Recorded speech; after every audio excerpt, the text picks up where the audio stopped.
someone received a music box in the mail. When they wound it up, it played a distorted version of a lullaby their grandmother used to sing. The box had been ordered from the dark web 3 weeks earlier. Nobody they knew had been told about the order. Nobody they knew would have known about that lullaby. That package was not an accident. And it was not the most disturbing thing investigators found when they started pulling on this thread. This is what people actually received when they ordered mystery boxes from the dark web. And in several of these cases, what arrived changed their lives permanently. Case 1, the mason jar. The first documented case started with a $200 purchase.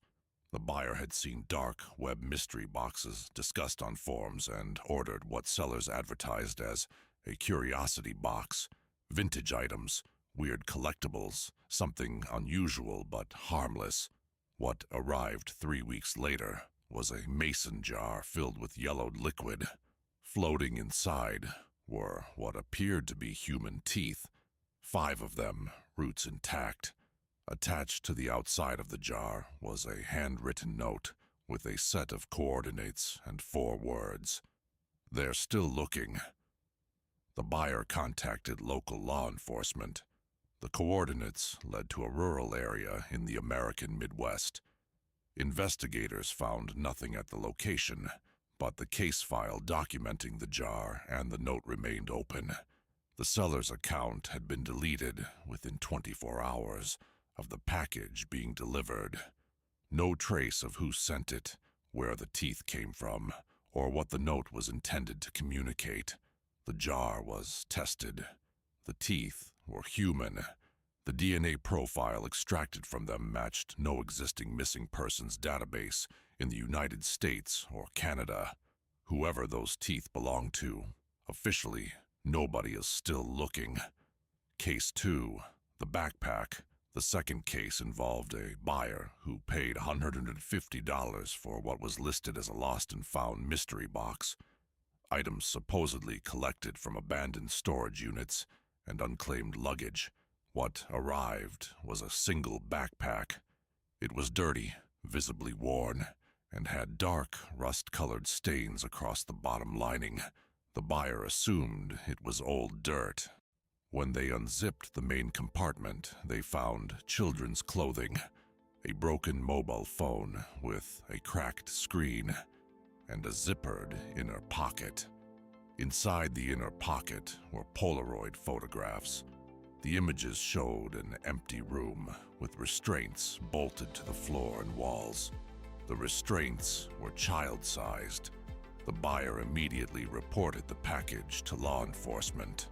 Forensic testing confirmed the stains on the backpack were human blood. The DNA extracted from the blood matched a missing persons case that had been open for over 2 years. The investigation was reopened. The seller had been operating under a rotating series of aliases and had processed over 40 orders before the account was flagged and removed. No arrest has been made. The case remains open. Case 3, the specimens.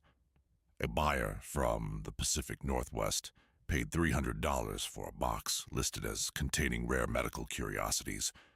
What arrived appeared to be genuine medical specimens, tissue samples in preservative fluid, each one labeled with a number and a date. The buyer, assuming the specimens were legal antique medical items, took them to a local testing facility. The results came back showing the samples contained traces of human DNA mixed with animal tissue. The combination suggested the samples had not come from any legitimate medical or research facility. Law enforcement was contacted. The specimens were seized as potential evidence. Investigators traced the seller's shipping address to a vacant commercial property that had been rented under a false name and vacated weeks before the package was ever delivered. The dates on the specimen labels corresponded to a period when 3 separate missing persons cases had been reported in the same region. Whether the specimens were connected to those cases has never been confirmed publicly. The investigation was transferred to a federal agency, and the case file was sealed. What the buyer received for $300 is still officially unidentified. After hearing about the backpack, the mason jar, and the medical specimens, do you think people who order dark web mystery boxes deserve what they find? Or are they victims of something they never could have anticipated? Drop your answer in the comments, because what the next two cases revealed goes beyond what any buyer could have prepared for. Case 4, the laptop. The fourth case is the one that shifted how investigators understood what dark web mystery box operations were actually for. A buyer ordered a $400 electronics mystery box expecting secondhand devices, old phones, tablets, maybe a laptop. What arrived was a single laptop that appeared factory reset and clean. When they powered it on, they found hidden folders that had survived the reset. Inside those folders was surveillance footage of the buyer's own street, their own front door, their own car in the driveway, footage that had been recorded weeks before the order had even been placed. Someone had been watching them. Someone had documented their daily routine, their address, their vehicle, the layout of their property, and then packaged that documentation and sold it back to them as a mystery. The laptop was handed to federal investigators. The footage had been recorded using a network of publicly accessible traffic and security cameras that had been accessed without authorization. The buyer's details had been harvested from a data broker site before the order was placed. They had not been chosen at random. They had been selected, profiled, and targeted specifically. The seller was never identified. The account had been operating for 11 months before it was removed.